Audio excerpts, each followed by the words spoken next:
Assalamualaikum warahmatullahi wabarakatuh. Saya Nina Nurani Putri, siswi dari SMA Negeri 1 Kaliwadi, kelas 12 IPA. Yang pertama yaitu apa perbedaan peristiwa atau cerita G30 SPKI versi film yang telah diberikan guru saya yaitu Bu Vika dengan versi yang ada di buku catatan saya. Ya, jawabannya jelas tentu berbeda ya. Ketika kita biasanya dikasih materi oleh guru, ayo anak-anak dirangkum materinya, ditulis catatannya tentang materi ini misalkan. Terus kita hanya tahu secara materi saja, misalkan tentang pemberontakan ya atau pembantaian jenderal-jenderal TNI kita pada saat peristiwa G30 SPKI. Ya sudah, kita hanya diberi materi, kita tahu bahwa mereka semua dibantai, mereka semua dicaci maki, dibunuh segala macam, tapi kita tidak tahu bagaimana sih bentuknya gitu, bagaimana sih peristiwanya, alur ceritanya. Nah, jadi intinya versinya mungkin secara materi, secara konteks itu sama ya, materinya sama. Mungkin yang bedanya adalah imajinasi kitanya aja ya. Jadi setelah kita menonton film, kita menjadi tahu gitu loh, apa sih yang sebenarnya terjadi gitu.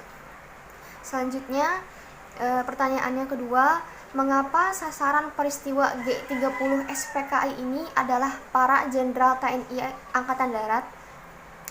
Sudah pasti ya jawabannya, mereka ingin merebut kedudukan, mereka ingin merebut kekuasaan para jenderal TNI AD yang selama ini menjadi kepercayaan presiden kita, yaitu Insinyur Soekarno. Selanjutnya yang ketiga yaitu apa sih latar belakang dari peristiwa G30 SPKI ini? Latar belakangnya tidak lain, mereka ingin merubah negeri Indonesia ini menjadi negeri yang komunis ya.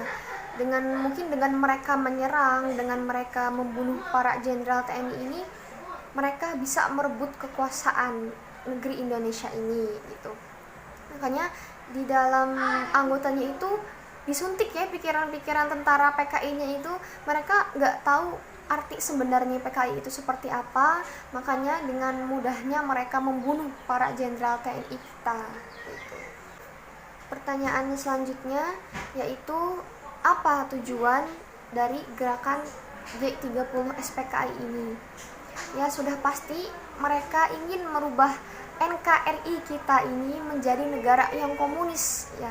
Mereka juga ingin sekali merubah ideologi kita yaitu Pancasila sebagai ideologi komunis ya. Setelah mereka merubah ideologi kita menjadi ideologi komunis, mereka ingin mewujudkan cita-cita mereka merubah menjadi Indonesia yang komunis. Pertanyaan yang terakhir yaitu apa sih dampak sosial politik dari peristiwa G30 SPKI ini?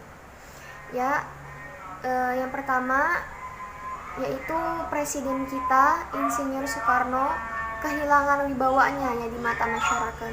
Karena pada saat itu presiden kita bilang bahwa lumrah ya keadaan seperti ini dalam sebuah revolusi. Dampak selanjutnya yaitu sudah pasti ya, kondisi sosial politik pada saat itu sangat kacau balau ya, dimana banyak rakyat-rakyat yang kelaparan, banyak rakyat yang menderita berbagai penyakit, itu mereka tidak dipedulikan oleh pemerintah. Dampak selanjutnya yaitu pemerintah mengadakan reshuffle atau pembaharuan terhadap kabinet Dwi Kora menjadi kabinet Dwi Kora yang disempurnakan. Pada saat itu juga banyak sekali demo-demo, aksi-aksi yang dilakukan ya, karena mereka tidak setuju, tidak terima dengan keadaan seperti itu. Mungkin hanya segitu yang dapat saya jawab, masih banyak banget kurangnya. Saya juga meminta maaf yang sebesar-besarnya apabila materi saya dalam penyampaian di video ini kurang ya, sangat jauh dari sempurna. Assalamualaikum warahmatullahi wabarakatuh.